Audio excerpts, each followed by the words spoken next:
Hello les gars, j'espère que vous allez bien. Avant toute chose, je veux vous souhaiter une très belle année 2022. Profitez de cette nouvelle année pour atteindre vos objectifs et pour kiffer surtout. Je pense qu'il est important de kiffer un petit peu sa vie. Donc voilà, profitez-en, cette année c'est la vôtre. Et qui dit nouvelle année dit forcément nouvelle wishlist, nouvelles envies, nouveaux sacs de luxe qui vous appellent. Et du coup, je vous ai préparé une petite liste de choses qui me font envie cette année. Je fais toujours des petites listes comme ça de choses que j'aimerais faire ou que j'aimerais avoir en début d'année parce que ça me permet d'avoir quelques objectifs clés en tête et au moins je peux essayer d'en atteindre un, parce que vous allez voir, il y a des choses où je me fais un budget illimité et je sais que ce sera clairement pas possible, mais du coup il y a des trucs mode qui sont vraiment cool, il y a aussi des trucs lifestyle, il y a aussi des trucs pour améliorer le contenu sur la chaîne, donc j'espère que ça vous plaira. N'hésitez pas d'ailleurs à me partager votre wishlist 2022 dans les commentaires, ça pourra me donner un petit peu d'inspiration et donner aussi de l'idée aux autres personnes qui regardent cette vidéo. Donc voilà, on commence tout de suite, c'est parti.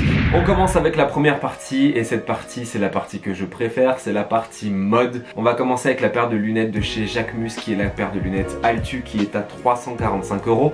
C'est une paire de lunettes que j'aime beaucoup, qui fait un petit peu futuriste et sportwear en même temps. Je trouve que ce style de paire de lunettes est vraiment cool. Il y en a un petit peu dans cet esprit également chez Balenciaga. Donc à voir si ça se démode et si ça traverse un petit peu les saisons, mais en tout cas c'est une paire de lunettes qui à date me plaît beaucoup. J'ai jamais investi vraiment beaucoup d'argent dans des paires de lunettes de soleil parce que soit je les casse, soit je les perds, soit je les raye. Et du coup je me dis que là ça y est, normalement je devrais être suffisamment adulte pour avoir une belle paire de lunettes de soleil. Je trouve que ça fait vraiment toute la différence sur une tenue et en termes de design. C'est vrai que quand on va chez un designer comme Jacquemus, ça fait vraiment une différence dans le look et ça peut vraiment finir une tenue, surtout en été. Donc voilà, au-delà du côté pratique de protéger du soleil, je pense que ça peut être très stylé. Donc voilà pourquoi je l'ai mis dans cette wishlist. Ensuite, je vous en ai parlé sur Instagram, c'est le Peekaboo de chez Fendi. C'est un sac que j'aime énormément. Il y a plein de Peekaboo, je crois qu'il y a 3 formats. Il y a un format mini, un format moyen et un format tote bag. Moi c'est vraiment le format moyen que j'aime beaucoup et il me semble qu'il y a le format Essentially qui n'est plus en boutique puisque j'ai été me renseigner au printemps et apparemment il se fait plus en boutique, mais on peut le demander ou le commander en ligne. En tout cas c'est ce qu'ils m'ont dit.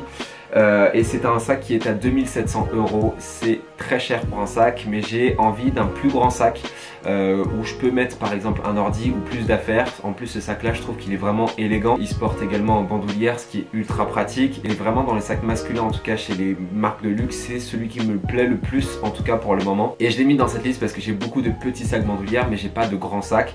Et je me dis qu'un grand sac ça peut être plus utile. Ensuite, je sais pas si vous vous rappelez, mais il y a quelques années, Dior a fait une collaboration avec Rimowa et ils avaient sorti ces sacs bandoulières un petit peu case qui étaient vraiment cool. D'ailleurs, si je dis pas de bêtises, ils sont toujours en vente, mais ils sont très chers. Je crois qu'ils sont au-delà des 2000 €. Et en fait, Rimowa fait un petit peu les mêmes sacs. Sauf qu'ils seront pas griffés Dior et qui sont en différentes matières, et il y a une matière un petit peu coque plastique qui est à 980 €. Je le trouve vraiment cool, je suis vraiment un fan des sacs bandoulières et il faut que je me calme un petit peu parce que j'en achète pas mal. Et d'ailleurs je trouve qu'il rappelait vraiment bien l'esprit de cette collaboration avec Dior. D'ailleurs je pense que c'est un article de chez Rimowa qui a été griffé Dior dans le cadre de cette collaboration et peut-être que les matières ont changé. Et il me semble, si je dis pas de bêtises, qu'il y a eu une campagne récemment où Rihanna porte ce sac là et en fait c'est un sac qui est mixte. Mais en tout cas si vous allez flasher sur le sac Rimowa et Dior, sachez que vous avez cette option là qui est quasiment similaire et qui est beaucoup moins chère. Ensuite j'aimerais investir dans un keep-all de chez Louis Vuitton et il y a une version all black qui est juste magnifique. En fait c'est un sac que j'ai envie d'acheter depuis très longtemps parce que quand on voyage un week-end ou sur une courte période, je trouve que c'est très pratique. Je trouve que c'est un sac qui est très élégant. Je trouve que c'est vraiment le sac fourre-tout qui est hyper pratique. La version que j'ai vue, elle est à 2650 €. Elle est un petit peu plus chère que l'autre version qui est dans les 1500-1600 €. Mais je trouve cette version là un petit peu plus belle et un petit peu plus noble. Donc voilà, en tout cas je le mets sur ma liste. Il est sur ma liste tous les ans. Je n'ai pas encore investi parce que je voyage pas assez, mais voilà, je le garde en tête. Je trouve que c'est un article qui est vraiment hyper cool et indémodable. Ensuite dans la catégorie sneakers, j'aimerais bien me racheter une paire de Yeezy 500 Utility Black. En fait la paire de Yeezy 500 je l'ai déjà, c'est la Yeezy 500 Salt. Et pourquoi j'aimerais bien avoir la version black? Déjà parce que je n'ai pas de sneakers all black. En fait je me rends compte que j'en ai plus. J'en avais mais j'en ai plus du tout. Et je pense que ça peut être vraiment très pratique d'avoir une paire de chaussures toutes noires. J'ai des toutes blanches mais pas de toutes noires. Et en fait j'ai acheté ma paire de Yeezy 500 en Australie et je l'ai acheté avant d'aller travailler, donc très rapidement. À l'époque il n'y avait pas tout ce qui était We The New, tout ça. Il y avait très peu de boutiques qui revendaient de la sneakers et en Australie ça commençait tout juste. Et voilà, j'étais dans cette boutique là qui revendait tout ce qui était un petit peu hype à l'époque, du Supreme, les t-shirts Balenciaga, les Yeezy notamment, et les chaussures Off-White X Nike. Et j'essaye la paire de Yeezy, tout va très bien, je dois aller travailler. Je dépense beaucoup d'argent, je me rappelle plus combien je l'ai payé, mais ça devait être aux alentours des 700 $ australiens, c'était très très cher. Et au final, je me rends compte en la portant très longtemps que au bout de 2-3 heures, la paire me fait horriblement mal aux pieds parce qu'elle est un tout petit peu trop petite. Il faut savoir que Yeezy taille assez petit, que j'ai pris ma taille habituelle, mais que pour le coup elles me font mal aux pieds quand je les porte longtemps. Donc c'est pour ça que j'aimerais me racheter une paire un petit peu plus grande et pour le coup changer le coloris pour avoir une paire all black. Ensuite, je vous en ai parlé dans ma vidéo les tendances hommes du moment. Ce sont tous ces t-shirts qui sont un peu seconde peau et j'aimerais beaucoup investir dans la seconde peau de chez Jacquemus, qui est un t-shirt à 285 €. C'est un prix, mais je trouve ça vraiment hyper intéressant, ce contraste un petit peu sportwear de ces articles là très proches de la peau avec par exemple un blazer ou un costume. Je trouve que c'est hyper intéressant et que ça fait vraiment toute une tenue. Et au-delà de ça, même avec un jean, je trouve que ça passe. D'ailleurs, ceux qui sont intéressés par cette tendance là pour pas cher, il y a le t-shirt de chez Kipsta dans lequel je pense investir. Il faut juste que je me rende dans un Décathlon qui est, je crois, à une dizaine d'euros, allez, une vingtaine d'euros maximum, et qui est pour le coup vraiment étudié pour être technique et utilisé dans une activité sportive, et qui a été vraiment détourné par tous les influenceurs mode, et je trouve que ça rend vraiment très très bien. Donc pourquoi pas investir là-dedans, essayer et voir si ça me plaît, si ça dure un petit peu dans le temps, et ensuite aller vers la seconde peau. La seconde peau chez Jacquemus aura peut-être un petit peu plus de détails, sera un petit peu plus quali, ce qui est normal, hein, on passe par une marque de créateur. Donc voilà pourquoi je la mets dans cette vidéo, parce que je trouve que c'est une tendance qui à mon avis va encore durer un moment, et je suis clairement un fan de ce que fait Jacquemus, donc voilà pourquoi je les mets dans cette vidéo. Ensuite les gars, on va passer à la partie lifestyle, et là il y a deux choses que j'aimerais faire, et vous allez voir, il y a deux choses avec deux budgets très différents et qui n'ont rien à voir, mais je la mets dans la catégorie lifestyle quand même. La première, ce serait de faire un voyage à New York. Ça c'est vraiment le truc que j'aimerais faire cette année, ou en tout cas retourner à minima aux États-Unis. J'ai vécu là-bas pendant un an et j'avoue que ça commence à me manquer. J'ai vraiment envie d'y retourner parce qu'il y a des choses en vivant là-bas que je ne retrouve pas en France, et que j'aimerais refaire, des activités que j'aimerais refaire, des magasins que j'aimerais retrouver, même des fast-food, des bêtises, hein, mais j'aimerais bien y retourner juste pour me rappeler un petit peu tout ça. Et donc déjà partir en vacances pour faire tout ça, et dans un second temps j'aimerais surtout pouvoir créer du contenu là-bas. New York, c'est une ville que j'ai eu la chance de faire 2 fois, que je trouve magnifique. Je trouve qu'il y a vraiment une ambiance qu'on retrouve nulle part ailleurs, et tellement de choses à voir. À chaque fois que tu le fais, tu fais des choses différentes parce que c'est tellement grand et ça a tellement changé quand tu y vas d'une fois à une autre. Et je pense que pour créer du contenu mode, ça pourrait être hyper intéressant, que ce soit en photo, que ce soit sur l'histoire du streetwear, de la sneakers. Il y a énormément de boutiques qu'on n'a pas en France. Et je pense que faire des vlogs là-bas aussi, ça peut être hyper intéressant en termes de culture.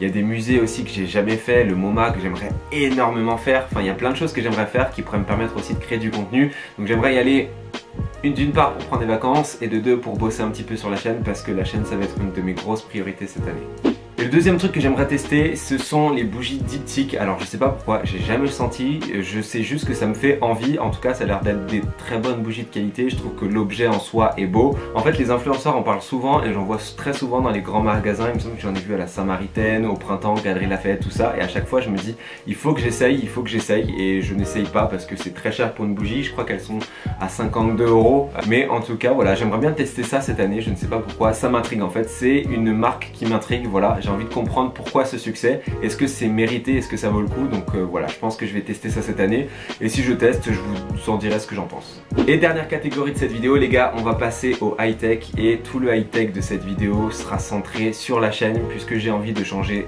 d'ordinateur et j'ai envie de changer d'appareil photo. Actuellement je tourne avec un Canon EOS M100, et en fait j'adore cet appareil. Je trouve qu'il m'a suivi partout, la qualité est plutôt pas mal.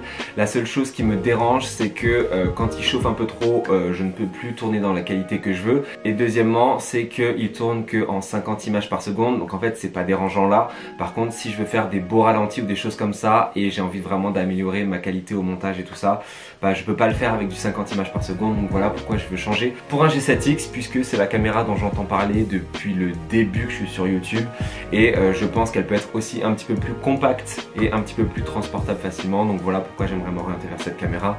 Et c'est une caméra qui est à 760 €. Donc voilà, on verra si j'investis, si je change cette année. À date, il n'y a pas d'urgence. Je commence à penser à vouloir renouveler mon matériel. Et le dernier gros article dans lequel je veux investir, et ça pour le coup c'est un petit peu plus urgent, c'est mon MacBook Pro, puisque j'ai un MacBook Pro qui date de 7 ans je crois, que j'avais acheté quand j'étais étudiant en BTS, donc ça fait un petit moment. En fait je suis un gros fan de The Eye Collection et j'ai suivi toutes ces vidéos, je suis toutes ces vidéos à chaque fois que dès qu'ils testent un produit Apple, mais là j'ai suivi particulièrement ces vidéos sur les MacBook Pro et il y a les nouveaux MacBook Pro M1 qui apparemment sont géniaux, surtout quand on fait de la vidéo, qu'on traite des fichiers très lourds, et ça va très vite avec la vidéo puisque avec les fichiers 1080p ou les fichiers en 4K, ça prend très vite beaucoup de place et les ordi ont tendance à ramer et le mien commence vraiment à ramer. Et au-delà de ça, j'ai une partie du clavier qui ne fonctionne plus, donc je suis obligé d'utiliser un clavier externe pour faire mon montage. Ça me prend 2 fois plus de temps puisque les raccourcis Apple ne sont pas forcément compatibles. Enfin bref, c'est toute une histoire. Mais voilà, j'aimerais pouvoir changer de MacBook pour pouvoir travailler plus efficacement et pour pouvoir produire du contenu plus quali et plus rapidement aussi parce que ça prend du temps. Donc j'aimerais bien vraiment pouvoir acheter ce MacBook Pro avec la puce M1 qui a l'air incroyable, et entrée de gamme il est à 2249 €, donc c'est très cher. Mais je perds pas espoir, peut-être que j'investirai. En tout cas c'est une de mes priorités en termes de matériel, d'investir dans ce nouveau MacBook. Donc voilà les gars, c'était ma wishlist de 2022, j'espère qu'elle vous aura plu. Si vous avez vous aussi votre wishlist, n'hésitez pas à la partager en commentaire, ça me pourra me donner de l'inspiration, même si je pense qu'il y a assez de travail avec ce que je viens de vous partager. Je pense que ça va demander de longues heures de travail et d'économie pour pouvoir m'offrir ne serait-ce qu'un seul de ces articles. Donc j'espère en tout cas qu'elle vous aura plu, qu'elle vous aura donné un petit peu d'inspiration, que vous aurez passé un bon moment en regardant cette vidéo. Si c'est le cas, n'hésitez pas à vous abonner en cliquant sur le bouton rouge et en activant la cloche des notifications. Et en attendant les prochaines vidéos les gars, on se retrouve sur Instagram et TikTok. Mon nom là-bas c'est MaxoMH comme la chaîne. Donc moi je vous dis à très bientôt, d'ici là, portez-vous bien les gars, ciao.